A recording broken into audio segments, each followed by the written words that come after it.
اگر مرد ایک ایسی عورت سے ہم بستری کرے جو کہ اس کی بیوی نہیں ہے تو یہ زنا کہلاتا ہے۔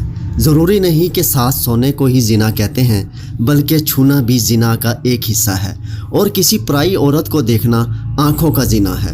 زنا کو اسلام میں ایک بہت بڑا گناہ شمار کیا گیا ہے، اور اسلام نے ایسا کرنے والوں کی سزا دنیا میں ہی رکھی ہے، اور مرنے کے بعد اللہ اس کی سخت سزا دیں گے۔ زنا کی سزا کیا ہے اور اس بارے میں قرآن و حدیث میں کیا احکامات ہیں، اور ایسی کون سی 3 عورتیں ہیں کہ جن پر زنا کی سزا عائد نہیں ہوتی، اگرچہ ان پر زنا کا جرم ثابت بھی ہو جائے لیکن ان پر شرعی حد لاگو نہیں ہوتی۔ حضرت محمد مصطفیٰ صلی اللہ علیہ وآلہ وسلم نے فرمایا، مومن ہوتے ہوئے تو کوئی زنا کر ہی نہیں سکتا۔ اللہ تعالیٰ قرآن پاک میں فرماتا ہے، اور دیکھو زنا کے قریب بھی نہ جاؤ، یہ بے حیائی اور برا راستہ ہے۔ اگر زنا کرنے والے شادی شدہ ہوں تو کھلے میدان میں پتھر مار مار کر مار ڈالا جائے، اور اگر کنوارے ہوں تو 100 کوڑے مارے جائیں۔ آج کل دیکھنے میں آیا ہے کہ اس گناہ میں بہت سے لوگ شامل ہیں، خاص کر کے اس بازار میں جہاں عورتیں اور مرد جاتے ہیں۔ کس کا ہاتھ کس کو لگ رہا ہے، کہاں لگتا ہے، کچھ معلوم نہیں ہوتا، چاہے لڑکا ہو یا لڑکی، اور پھر اس گناہ کو کرنے کے بعد اپنے دوستوں کو بڑی شان سے سناتے ہیں، بلکہ ان کو بھی ایسا کرنے کی رائے دیتے ہیں۔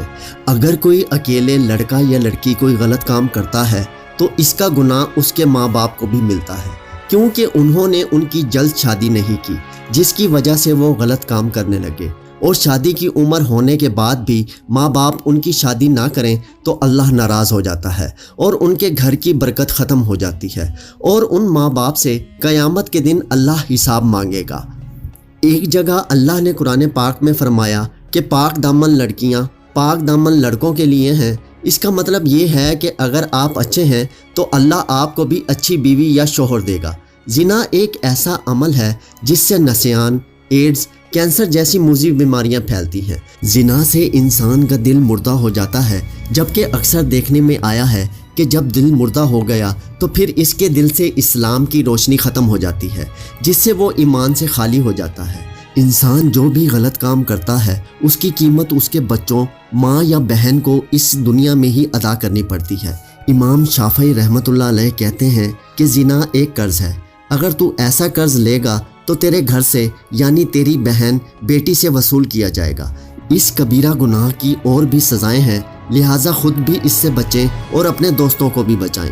اگر آپ نے اپنا جنسی قصہ اپنے دوست یا سہیلی کو سنایا اور اس کے دل میں بھی ایسا کرنے کی بات آ گئی اور اس نے وہ کام کر لیا تو اس کا گناہ آپ کو بھی ملے گا، کیونکہ آپ نے ہی اس کو غلط راستہ دکھایا ہے۔ قرآن و حدیث میں ہمیں زنا کی سزا اور اس کے برے ہونے کے بارے میں بتایا گیا ہے۔ اللہ تعالیٰ فرماتے ہیں، زنا کے قریب بھی نہ جاؤ، یہ بے حیائی اور برا راستہ ہے۔ زانیہ اور زانی کو کوڑے مارو، ہر ایک کو ان دونوں میں سے 100 کوڑے۔ اسی طرح نبی کریم صلی اللہ علیہ وآلہ وسلم نے فرمایا، شادی شدہ مرد اور عورت زنا کریں تو دونوں کو سنسار کر دو، یہ اللہ کی طرف سے سزا ہے۔ زانی ایمان کی حالت میں زنا نہیں کرتا، یعنی جب وہ زنا کرتا ہے تو ایمان سے خالی ہو جاتا ہے۔ رسول اکرم صلی اللہ علیہ وآلہ وسلم سے بڑے گناہوں کے بارے میں پوچھا گیا تو آپ صلی اللہ علیہ وآلہ وسلم نے فرمایا، ہمسائے کی بیوی سے زنا کرنا بڑے گناہوں میں سے ایک گناہ ہے۔ زنا کرنے والا مسلمان عاقل اور بالغ ہو، جس نے یہ جرم اپنے اختیار سے کیا ہو اور جرم کے لیے اس پر کوئی زبردستی نہ کی گئی ہو۔ رسول اکرم صلی اللہ علیہ وآلہ وسلم نے فرمایا، 3 قسم کے لوگوں کا کوئی عمل نہیں لکھا جاتا، یعنی 3 قسم کے ایسے لوگ ہیں جنہوں نے اگر زنا کیا بھی ہو تو ان پر دین اسلام کی روح سے کوئی حد لاگو نہیں ہوتی۔ ایک تو جو نابالغ جب تک بالغ نہ ہو جائے، وہ شخص جو سویا ہوا ہو جب تک کہ وہ بیدار نہ ہو جائے، اور تیسرا وہ کہ جس کا دماغی توازن ٹھیک نہ ہو، دیوانہ ہو، مجنون ہو، اس پر بھی اس کی کوئی حد نہیں ہے۔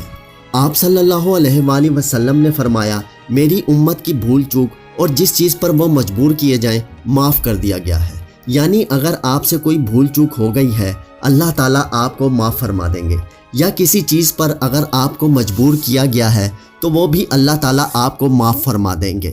زنا کرنے والے کے لیے رجم یعنی زنا کار پر حد قائم کرنے کا ایک طریقہ کار بتایا گیا ہے۔ زمین میں گڑھا کھودا جائے، زانی کو اس میں کھڑا کر کے سینے تک اس کو مٹی سے دبا دیا جائے اور پھر پتھر مارے جائیں، یہاں تک کہ وہ مر جائے۔ یہ کارروائی امام اور مسلمانوں کی ایک جماعت کے سامنے کی جائے۔ اللہ تعالیٰ کا فرمان ہے اور ان کی سزا کے وقت ایمان والوں کی ایک جماعت حاضر ہونی چاہیے۔ رجم کے بارے میں عورت اور مرد کا حکم برابر ہے، البتہ عورت کے کپڑے باندھ دیے جائیں تاکہ وہ بے پردہ نہ ہو۔ اسلام عصمت و عفت کو سب سے بڑی قیمتی متاع قرار دیتا ہے اور اس کی حفاظت کو ہر شے پر مقدم رکھتا ہے۔ چنانچہ زنا اسلامی معاشرے میں انتہائی گھناؤنا اور بدترین جرم ہے اور اسلامی تعزیرات میں اس جرم کی سخت ترین سزا مقرر ہے۔ اللہ تعالیٰ سورہ بنی اسرائیل میں فرماتا ہے، اور زنا کے قریب مت جاؤ، بلا شبہ وہ بے حیائی ہے اور برا راستہ ہے۔ اس آیت کریمہ میں زنا سے اس طرح روکا گیا ہے کہ زنا نہ تو کرو بلکہ زنا کے قریب ہی نہ جاؤ، جس سے یہ معلوم ہوتا ہے کہ زنا ایک بہت ہی بری چیز ہے۔ حضرت عبداللہ بن مسعود رضی اللہ تعالیٰ عنہ فرماتے ہیں کہ میں نے رسول اکرم صلی اللہ علیہ وآلہ وسلم سے پوچھا کہ سب سے بڑا گناہ کون سا ہے؟ آپ صلی اللہ علیہ وآلہ وسلم نے فرمایا، سب سے بڑا گناہ یہ ہے کہ تم اللہ کے لیے شریک ٹھہراؤ حالانکہ اس نے تم کو پیدا کیا ہے۔ میں نے پوچھا اس کے بعد کون سا بڑا گناہ ہے؟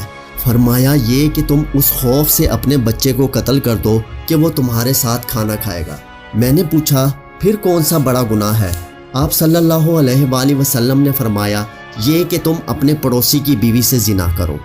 ابتدائی اسلام میں زنا کی سزا یہ تھی کہ زنا کرنے والی شادی شدہ عورتوں کو تاحیات گھروں میں بند کر دیتے تھے اور کنواری لڑکیوں یا غیر شادی شدہ مردوں کو زنا کرنے پر زنجر و توبیخ اور ڈانٹ ڈپٹ کی جاتی تھی، جیسا کہ اللہ تعالیٰ کا ارشاد ہے، اور جو تمہاری عورتیں زنا کریں تو ان پر 4 مردوں کی گواہی طلب کرو، پھر اگر وہ گواہی دے دیں تو ان عورتوں کو گھروں میں بند کر دو تا وقت یہ کہ ان کو موت آ جائے یا اللہ تعالیٰ ان کے لیے راستہ بیان کر دے۔ اور تم سے جو لوگ زنا کریں تو تم ان کو ڈانٹ ڈپٹ سے اذیت پہنچاؤ، پس اگر وہ توبہ کر لے اور ٹھیک ہو جائیں تو ان کو کچھ نہ کہو، بے شک اللہ تعالیٰ توبہ قبول کرنے والا اور بہت رحم کرنے والا ہے۔ اللہ تعالیٰ سے دعا ہے کہ اللہ تعالیٰ ہمیں زنا جیسی موذی مرض اور اس کبیرہ گناہ سے بچائے، آمین ثم